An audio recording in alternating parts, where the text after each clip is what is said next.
Seakan semua mata tertuju pada pondok pesantren Al-Zaitun. Pesantren yang dipimpin oleh Panji Gumilang itu jadi pembicaraan di tengah-tengah masyarakat lantaran dinilai memberikan ajaran sesat, yang mana hal itu tidak hanya menuai kontroversi, melainkan juga sangat meresahkan. Biar Fokus tidak penasaran dan bertanya-tanya perihal tersebut, berikut ini beberapa kontroversi dan kesesatan pesantren Al-Zaitun yang meresahkan.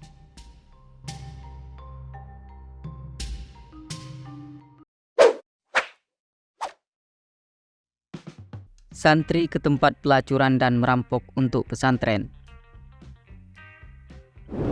Salah satu tokoh NII memberi sebuah pengakuan yang cukup mencengangkan pada saat jadi pembicara di salah satu acara televisi swasta, di mana pria berambut gondrong tersebut mengatakan jika dirinya pernah mengantarkan 16 santri pondok pesantren Al-Zaitun ke salah satu tempat pelacuran terbesar di Indramayu. Tidak hanya itu saja, Ken juga menambahkan bila Panji Gumilang memang tidak menyuruh secara langsung untuk mencuri dan merampok, akan tetapi dia mengatakan kepada santri-santrinya yang berada di NII bahwa harta yang berada di luar kelompok, termasuk orang tua yang belum berbayar, itu kafir semua, sehingga diperbolehkan untuk dicuri.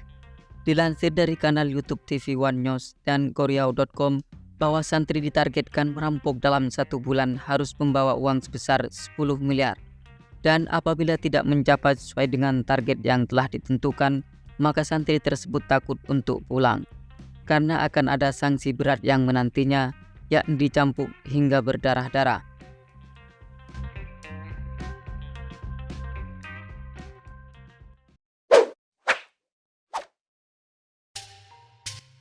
Isu Ponpes Al-Zaitun perbolehkan santri berzina dan tebus dosa dengan uang. Baru-baru ini tersiar kabar jika Ponpes Al-Zaitun memperbolehkan santrinya untuk melakukan perzinahan, dan dosa dari orang yang melakukan tindakan tercela tersebut bisa ditebus dengan uang. Menurut berita yang Bekam kutip dari fifa.co.id, bila santri yang berbuat zina tersebut bisa menebus dosanya dengan uang sebesar 2 juta. Dan apabila sudah ditebus, maka dosanya itu akan hilang dengan sendirinya.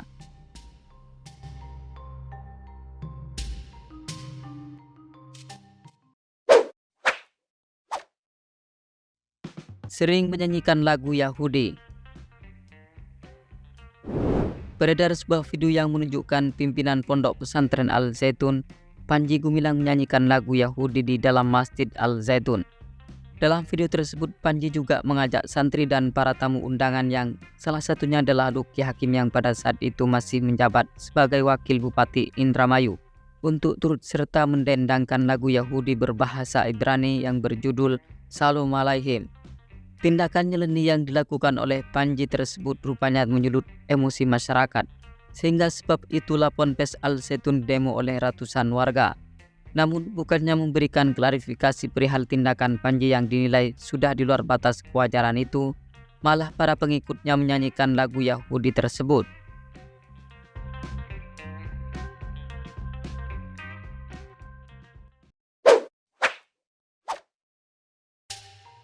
Perbolehkan wanita jadi khotib sholat Jumat. Sholat Jumat hanya diwajibkan bagi para kaum Adam, tidak dengan perempuan. Meski begitu, ternyata hal tersebut tidak diindahkan oleh Ponpes Al-Zaitun. Hal itu dibuktikan dengan adanya sebuah statement dari pimpinan pondok tersebut, bahwa dirinya memperbolehkan seorang wanita menjadi khotib sholat Jumat.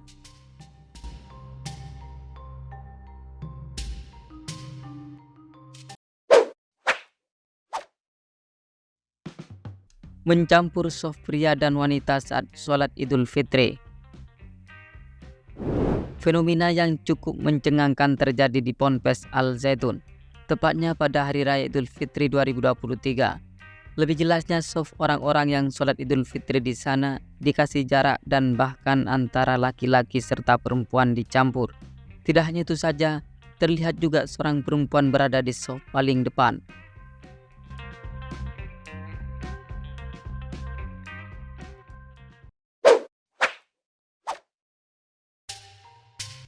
Memeras jamaah dengan kedok zakat.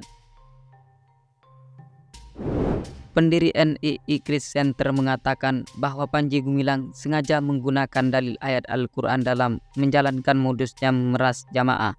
Lebih-lebih orang-orang yang tergabung dalam NII guna menyerahkan harta yang dimilikinya, di mana salah satu dalil yang digunakan adalah surat At-Taubah ayat 103, yang artinya, ambillah zakat dari harta mereka guna membersihkan dan mensucikan mereka, dan berdoalah untuk mereka.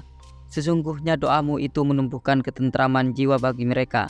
Allah Maha Mendengar, Maha Mengetahui. Ironisnya lagi, jemaah ini meyakini hanya dengan mengeluarkan harta kepada Ponpes Al Zaitun, maka seseorang dapat membersihkan dirinya dari dosa dan disucikan kembali seperti bayi yang baru lahir.